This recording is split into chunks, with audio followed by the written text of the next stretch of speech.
ഓം ഗുരുർബ്രഹ്മ ഗുരുർവിഷ്ണു ഗുരുർദേവോ മഹേശ്വര ഗുരുസാക്ഷാൽ പരബ്രഹ്മ തസ്മൈ ശ്രീ ഗുരവേ നമഃ.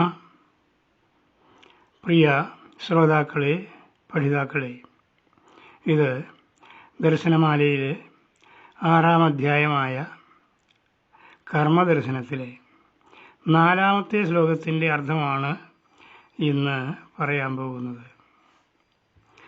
ശ്ലോകം: ശക്തിരസ്ത്യാത്മനഃകാചിത് ദുർഘടാ ന പൃഥക്സ്വത തയൈവാരോപ്യതേ കർമ്മ നിഖിലം നിഷ്ക്രിയാത്മനി.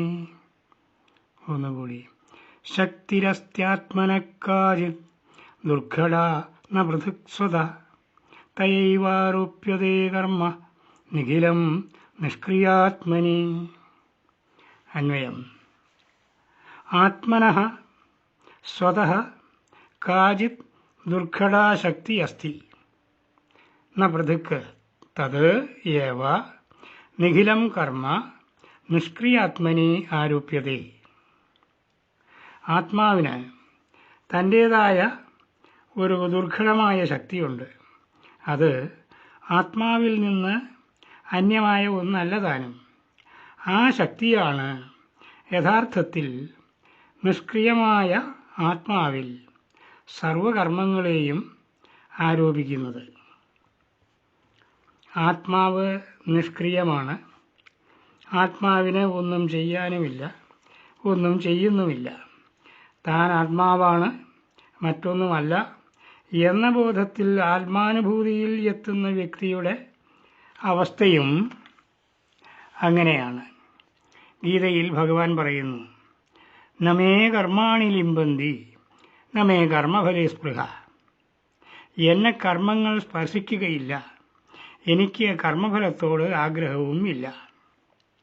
താൻ അല്ലാത്തതായി കാണപ്പെടുന്ന സർവ്വതും മായയാണ്, സങ്കല്പകൽപ്പിതമായ മിഥ്യയാണ് എന്നറിയുമ്പോൾ പൂർണ്ണതയിൽ എത്തി.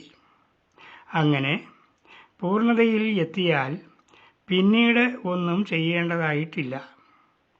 സർവ്വതും താൻ തന്നെ ആണ് എന്നോ താനല്ലാതെ മറ്റൊന്നും ഇല്ല എന്നോ ഉള്ള അറിവാണ് ആത്മജ്ഞാനം.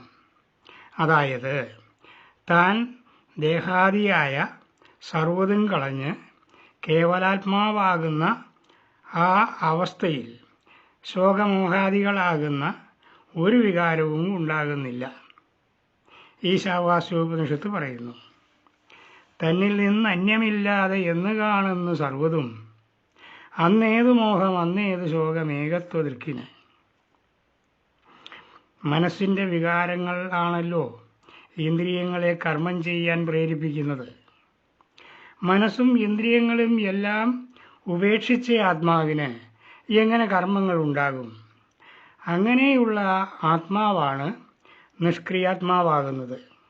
എന്നാൽ അങ്ങനെയുള്ള നിഷ്ക്രിയാത്മാവിനെ കർമ്മങ്ങളുടെ കർത്താവായിട്ട് അഥവാ സർവകർമ്മങ്ങളും ചെയ്യുന്നവനായിട്ട് സ്വയം തോന്നിപ്പിക്കുന്ന ഒരു ദുർഘടമായ ശക്തിയുണ്ട് എന്നാണ് പറയുന്നത്. ആ ശക്തിയാണ് കർമ്മങ്ങളുടെ കർത്തൃത്വത്തെ ആത്മാവിൽ ആരോപിക്കുന്നത്. ദുർഘടമായ ശക്തി എന്താണ് എന്ന് ചിന്തിക്കാം. എന്തുകൊണ്ടാണ് ഞാൻ കർമ്മങ്ങൾ ചെയ്യുന്നവനാകുന്നത്? അതിനുള്ള കാരണം കർമ്മങ്ങൾ ചെയ്യുന്ന ഇന്ദ്രിയങ്ങളും ഇന്ദ്രിയങ്ങളെ കൊണ്ട് കർമ്മങ്ങൾ ചെയ്യിക്കുന്ന മനസ്സും ബുദ്ധിയും ഇതെല്ലാം അടങ്ങുന്ന ദേഹവും ഞാൻ ആണ് എന്നുള്ള വിചാരമാണ്. അങ്ങനെയുള്ള വിചാരം ഉണ്ടാകുവാൻ ഉള്ള കാരണം ഞാൻ ആത്മാവാണ് എന്നുള്ള ബോധം നഷ്ടപ്പെട്ടതുകൊണ്ടാണ്. മനസ്സും ഇന്ദ്രിയങ്ങളും കാട്ടിത്തരുന്ന വസ്തുക്കളെ കൊണ്ട് എന്നിൽ കാമക്രോധാദിയായ വികാരങ്ങൾ ഉണ്ടായതാണ് പ്രധാനമായും എന്നെ കർമ്മങ്ങൾ ചെയ്യാൻ പ്രേരിപ്പിച്ചത്. ഇതിനെല്ലാം കാരണം എന്നെ ബാധിച്ച മായയുടെ ശക്തിയാണ്. യഥാർത്ഥത്തിൽ അത് എന്നിൽ തന്നെ ഉണ്ടായ അജ്ഞതയാണ്, അവിദ്യയാണ്. ഈ അവിദ്യ എന്ന മായാശക്തിയാണ് നിഷ്ക്രിയാത്മാവായ എന്നിൽ കർമ്മങ്ങളുടെ കർത്തൃത്വം ഉണ്ടാക്കി വച്ചത്. ഈ മായാശക്തിയെ ദുർഘട എന്ന് പറയാൻ കാരണം ഇതിനെ തരണം ചെയ്യുക എന്നത് അങ്ങേയറ്റം വിഷമമുള്ള ഒരു കാര്യം ആയതുകൊണ്ടാണ്. ഇന്നത്തെ ക്ലാസ് അവസാനിച്ചു. നമസ്കാരം.